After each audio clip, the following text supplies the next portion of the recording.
Gaza में युद्ध रुक जाए, इसके लिए अमेरिका के राष्ट्रपति जो बाइडेन ने अपने विदेश मंत्री को इजराइल भेजा है।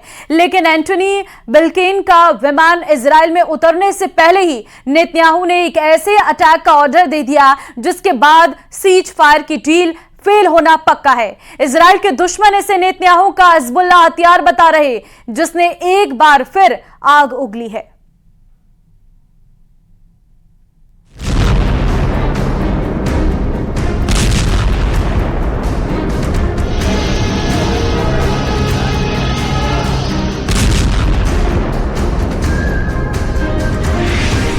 ये आग बता रही है कि सीज फायर नहीं होगा।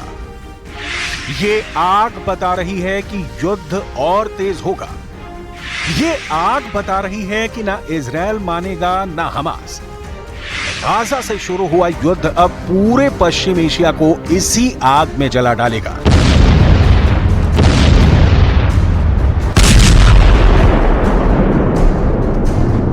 ये है वेस्ट बैंक का जेनिन इलाका, फिलिस्तीन का वो हिस्सा जो पूरी तरह इजराइल के कंट्रोल में है। यहां पर ये कार जल रही है और इस कार में जिंदा जल रहे हैं 2 लोग जो हमास के अल कस्साम ब्रिगेड के बताए जा रहे हैं।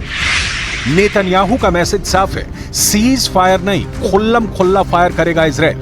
नेतन्याहू की धमकी साफ है, हमास गाजा में भी मरेगा, हमास लेबनान में भी मरेगा, हमास ईरान में भी मरेगा और वेस्ट बैंक में भी इजराइल हमास को नहीं छोड़ेगा।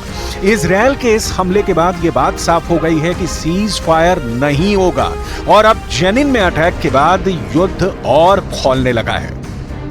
जेनिन में इजराइल का हमला कैसे हुआ, ये कार कैसे जली, ये धमाका हुआ और इस हमले को कैसे अंजाम दिया गया, बहुत गौर से देखिएगा। Camera number 1, dashboard camera. एक कार के डैशबोर्ड पर लगा कैमरा आगे जा रही दूसरी कार में हुए इस धमाके को रिकॉर्ड करता है। कैमरा नंबर 2, एक दुकान में लगा कैमरा यानी सीसीटीवी। ये शख्स दुकान के बाहर देख रहा, एक कार गुजरती है और फिर होता है धमाका। एक बार फिर देखिए, इसी गुजरती कार में धमाका होता है। कैमरा नंबर 3, इजराइल के ड्रोन में लगा कैमरा। आसमान से इजराइल ने इस धमाके को रिकॉर्ड किया है। जिस कार पर अटैक हुआ वो साफ साफ इंफ्रारेड कैमरे पर रिकॉर्ड हुआ। इसके बाद देखिए क्या अफरा तफरी मची। इजराइल के इस हमले के बाद जैसे ही कार आग के लपटों में घिरी, आसपास के लोग इकट्ठा होने लगे। डर था कि दूसरा हमला भी ना हो, लेकिन शोलों में घिरी कार के जलते हुए लोगों को निकालने की हिम्मत किसी में नहीं दिखी। कार में बैठे थे 2 लोग, दोनों इजराइल के टारगेट पर थे। यह इत्तेफाक था कि दोनों एक साथ कार में बैठे थे।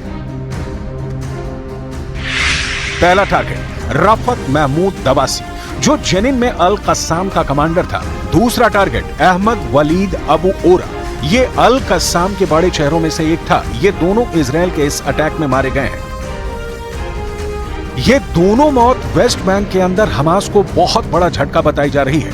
इन दोनों मौतों के बाद सवाल उठ रहे हैं कि जिस सीज फायर की बात की जा रही है, क्या वो शुरू होने से पहले खत्म कर दिया गया है? गाजा में 40,000 लोगों की मौत देख चुके हमास ने कहा है कि ना इजराइल सीज फायर चाहता है और ना ही अमेरिका की नीयत सीज फायर को लेकर साफ है। गाजा में सीज फायर को लेकर क्या होगा, इस बारे में अमेरिका के राष्ट्रपति जो बाइडेन से भी सवाल किए गए। देखिए बाइडेन ने क्या कहा। Are you more optimistic now than you have been in months past? Yes. Why? I told you that. I give away what's going on. When would the ceasefire begin if you can get a deal? That remains to be seen. Biden की बातों में बहुत suspense है और Gaza में तबाही रुकी नहीं है। गाजा के जवायदा में इजराइल के एक ही हमले में 17 लोगों की मौत हुई है। मरने वालों में बहुत से बच्चे हैं। इजराइल ने दावा किया था कि जिस जगह मिसाइल से हमला हुआ वहीं हमास के लड़ाकू दस्ते मौजूद थे। They were asleep in their beds. There were kids and babies. Then 3 missiles targeted their place. The place is obvious and known. It's known that Abu Jawad is a fish and meat merchant. If they target merchants, what about other people? ये तस्वीरें भी बता रही हैं कि West Bank के हालात Gaza से कम नहीं है। जो ताजा तस्वीरें और वीडियो आ रहे हैं, यहाँ जो कोहराम मचा है वो गाजा में तबाही वाले मीटर को तोड़ने जा रहा है। वेस्ट बैंक के अंदर इजरायल की सेना और फिलिस्तीनी गुटों के बीच जंग चल रही है। वेस्ट बैंक का जेनिन इलाका, यहाँ की हर गली और हर मोहल्ले में फिलिस्तीनी लड़ाकों और इजरायली सेना के बीच युद्ध चल रहा है। फिलिस्तीन के स्वास्थ्य मंत्रालय के मुताबिक 7 अक्टूबर के बाद से वेस्ट बैंक में इजरायल के हमलों में 633 फिलिस्तीनी लोगों की मौत हो चुकी है। इन 633 में से 147 तो बच्चे बताए जा रहे हैं जिनकी उम्र 18 वर्ष से कम है, जबकि वेस्ट बैंक के अंदर इजरायल के हमलों में 5,500 लोग जख्मी हो चुके हैं। ये ऐसे आंकड़े हैं जो इजरायल के ऑपरेशन गाजा यानी नॉन स्टॉप बमबारी के बीच में छुप जाते हैं। गाजा की चीखों के बीच वेस्ट बैंक के मातम की आवाज दब चुकी है। सवाल है कि क्या ये आग रुक जाएगी या और ज्यादा बढ़ेगी। एक तरफ है फिलिस्तीन के वेस्ट बैंक में लगी आग और दूसरी तरफ की आग देखिए, ये है इजरायल की राजधानी तेल अवीव। वेस्ट बैंक में जिस आग ने सीज फायर की तमाम उम्मीदों को खत्म कर दिया है, तेल अवीव में वही आग नेतन्याहू के विरोध में जलाई जा रही है ताकि इजरायल की सरकार हमास के साथ बातचीत करे और 120 बंधकों को जल्दी से जल्दी रिहा करवाए।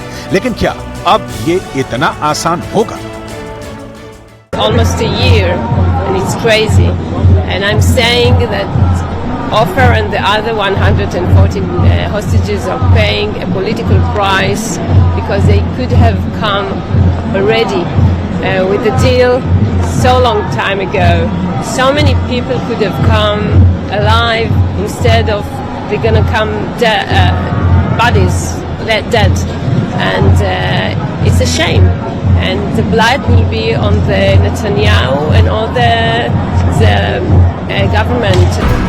तेल अवीव में जुटे लोगों के हाथों में उन लोगों की तस्वीरें रहती हैं जो अब भी हमास के कब्जे में हैं। ये लोग उनकी फौरन रिहाई चाहते हैं, जो सीज फायर के बाद ही मुमकिन है, लेकिन युद्ध लंबा खिंचेगा तो सीज फायर ही होगा, ये बात पक्की है। אני שומע את הצמרת הביטחונית שאומרת לנו שהחמאס מפורק. זה הזמן לעסקה. גם החמאס רוצה את זה. גם איראן וחיזבאללה בשקט שלהם גם רוצים את זה. אם לא תהיה עסקה, תהיה מלחמה ארורה. ובמלחמה הארורה הזאת יודעים איך נכנסים, אבל לא יודעים איך יוצאים. 24 घंटे के अंदर इजरायल, गाजा और वेस्ट बैंक में जो कुछ हुआ उससे ये बात साफ है कि अब सीज फायर नहीं, खुल्ला फायर करेगा इजरायल। इजरायल बता रहा है कि अब हमास गाजा में भी मरेगा। ईरान और लेबनान के साथ वेस्ट बैंक में भी वो हमास को नहीं छोड़ेगा। वेस्ट बैंक के जेनिन में अटैक के बाद ये युद्ध अब और खौलने लगा है। सीज फायर के रास्ते बंद हो रहे हैं। वेस्ट बैंक में इस हमले से पहले इजरायल तेहरान में हमास चीफ इस्माइल हानिया को खत्म कर चुका है। इस्माइल हानिया को सीज फायर के लिए हमास का सबसे सीनियर लीडर बताया जाता था और अब इस लीडरशिप को खत्म करके इजरायल ने मैसेज दे दिया है। ऐसे ही हमले वो लेबनान में भी करता रहा है और अब इजरायल ने वेस्ट बैंक में भी अपना लेबनान मॉडल लागू कर दिया है। इजरायल का लेबनान मॉडल यानी टारगेट पर मिसाइल से हमला, चाहे वो ड्रोन से हो या फिर फाइटर जेट से, पिन पॉइंट एक्यूरेसी के साथ ऐसी स्ट्राइक में चलती कार पर मिसाइल से हमला होता है। इसमें हेल फायर मिसाइल भी शामिल है और इसमें निमरॉड मिसाइल भी है। ये दोनों मिसाइल इजरायल के पास हैं। इजरायल लेबनान मॉडल के तहत ये मिसाइल ड्रोन, हेलीकॉप्टर या फिर फाइटर जेट से फायर की जाती है और फिर ये चलती हुई गाड़ी को भी आराम से टारगेट कर सकती है। इसे ही अब कहा जा रहा है वेस्ट बैंक में इजरायल का ऑपरेशन एनाकोंडा। गाजा के बाद वेस्ट बैंक में इजरायल और हमास के बीच बड़ा युद्ध शुरू हो चुका है। इजरायल के ऑपरेशन एनाकोंडा में इस वक्त पूरा वेस्ट बैंक जकड़ा जा चुका है। इजरायली सेना की गाड़ियां इस वक्त पूरे वेस्ट बैंक में घूम रही हैं। और चलिए इस बुलेटिन में फिलहाल के लिए बस इतना ही। आगे आप देखिए मारो राजस्थान में तमाम बड़ी खबरें। नमस्कार।